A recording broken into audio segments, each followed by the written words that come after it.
کلام مقدس میں سے سلیمان بادشاہ کی کتاب امثال، جو کہ جس میں بڑی ہی تربیت والی باتیں لکھی ہیں، اس کا اگر ہم لوگ مطالعہ کرتے ہیں تو اس کی ہم لوگ دیکھیں گے 22 باب کی 6 آیت اگر آپ پڑھیں گے تو اس میں لکھا ہے کہ لڑکے کی اس راہ میں تربیت کر جس پر اسے جانا ہے، وہ بوڑھا ہو کر بھی اس سے نہیں مڑے گا۔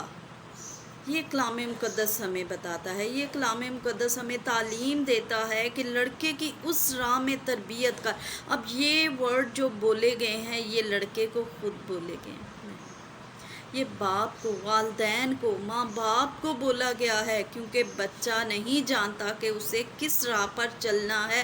یہ ماں باپ کی ذمہ داری ہے، یہ ماں باپ کو ذمہ داری سونپ دی گئی ہے کہ لڑکے کی اس راہ میں تربیت کر جس پر اسے چلنا ہے۔ اور باپ اور ماں کبھی بھی نہیں چاہتے کہ اگر اس کا بچہ جو ہے وہ مچھلی مانگے تو اس کو کیا دے دیں؟ سانپ دے دیں۔ ایسا کبھی بھی کوئی پیرنٹس نہیں چاہتے۔ یا وہ انڈا مانگے تو اس کو بچھو دیں، ایسا کوئی باپ نہیں چاہتا، بلکہ چاہتا ہے کہ اس کو اچھی چیزیں عطا کریں۔ جیسے ہمارا روحانی باپ ہمیں اچھی نعمتیں عطا کرتا ہے، ویسے ہی ہمارا آسمانی باپ اور دنیاوی باپ بھی کیا کرتا ہے؟ اچھی چیزیں دینا جانتا ہے، کیونکہ اس کو آسمانی باپ نے اس چیز کی ترغیب دی ہے۔ یہ کلام مقدس جو ہماری راہ کے لیے کیا ہے؟ روشنی ہے، ہمارے قدموں کے لیے چراغ ہے۔ یہ ہمیں عطا کر دیا گیا کہ آپ اس پر کیا کرو؟ عمل کرو، اس کو پڑھو اور اس کے مطابق اپنی زندگیوں کو گزارو۔ اور اس میں جگہ بہ جگہ لکھا ہوا ہے، اور ایسی بات نہیں کہ بچوں کے لیے نہیں لکھا۔ اب میرے بیٹے اور بیٹیوں، آپ کے لیے بھی یہ ایک بات ہے۔ اگر ہم لوگ امثال کی ہی کتاب کو اگر دیکھتے ہیں، اس کا ایک باب، اس کو ہم لوگ دیکھ لیتے ہیں، ایک باب اور اس کی 8 آیت کا اگر مطالعہ کرتے ہیں تو اس میں یوں مرقوم ہے، یوں لکھا ہے 8 آیت میں، اے میرے بیٹے اپنے باپ کی تربیت پر کیا کر؟ کان لگا۔ اب بیٹے اور بیٹیوں کے لیے بھی بولا گیا ہے۔ پہلے باپ کو بولا گیا کہ اس کی ایسی راہ پر تربیت کر جس پر اسے چلنا ہے، اور بچوں کے لیے یہ بولا گیا، اے میرے بیٹے اپنے باپ کی تربیت پر کان لگا اور اپنی ماں کی تعلیم کو ترک نہ کر۔ ہاللویا، آمین۔ اس بات پر ہم آمین کہہ سکتے ہیں؟ تو ضرور اس بات پر آپ آمین لکھ کر سینڈ کریں۔ ایگری کرتے ہیں اس بات سے، انکار نہیں کر سکتے، کیونکہ کلام مقدس کی بات ہے۔ یہ میں اپنے پاس سے نہیں کہہ رہی، یہ بائبل مقدس میں لکھا ہوا ہے۔ اسی طرح اگر میں اسی کتاب میں سے دیکھتی ہوں، ایک اور اگر باپ کا ہم مطالعہ کر لیتے ہیں، ایک اور حوالے کو ہم لوگ دیکھ لیتے ہیں تو اس میں کیا لکھا ہے، اگر میں دیکھتی ہوں 13 باب اور اس کی 18 آیت، میرے ساتھ جن کے پاس کلام مقدس ہے تو میرے پاس ساتھ نکالیے گا۔ 13 باب اس کی 18 آیت کو ہم لوگ دیکھ لیتے ہیں۔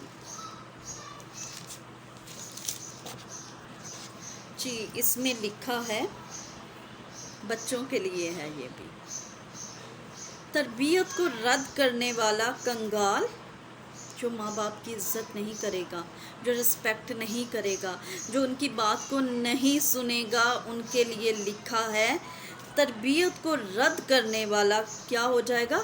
کنگال اور رسوا ہوگا، کنگال ہو جائے گا۔